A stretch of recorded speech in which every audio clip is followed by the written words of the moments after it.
So magigsuon karon ang katapusang adlaw sa ika-unom nga semana sa atong pagsaulog sa Pasko sa Kapagbanhaw ug mapuhon atong saulogon ang solemnidad sa pagsaka sa langit sa ato ang Ginoong Kristo. So sa ato mapagbasa makaigsunan, ang Amahan mohatag kaninyo bisag unsay inyong pagayoon sa akong ngalan, miingon si Jesus. Sa tibuok public ministry sa ato ang Ginoong Kristo, siya naghisgot mahitugon sa ilang kasuod nga relasyon sa Amahan.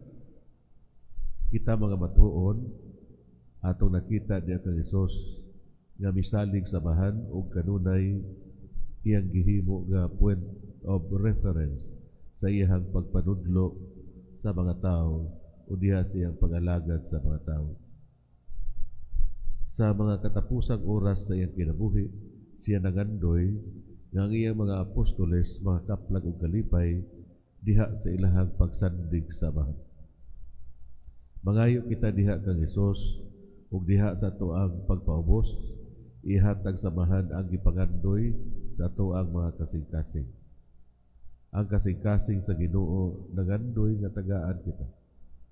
Si Jesus miingon, pangita ug pangayo ug makadawat kamo. Ang atong pagpangayo mao ang paagi sa pagtubag sa gugma sa Dios. Ang atong kasing-kasing miduol diha sa pagtuo ug pagsalig. Ug klaro kayo sa tua diha sa tuang mga desisyon, kita misandig sa Ginoo ug dili sa ato ang kaugalingon.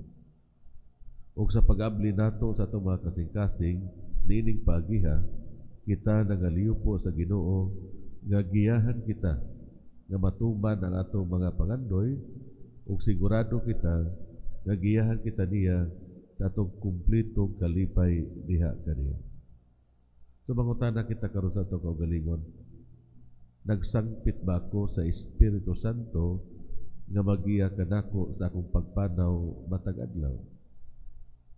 Usaon man nako nga mutubo pa ang akong pagtuo? May palihog para sa kataliban ng pangampo.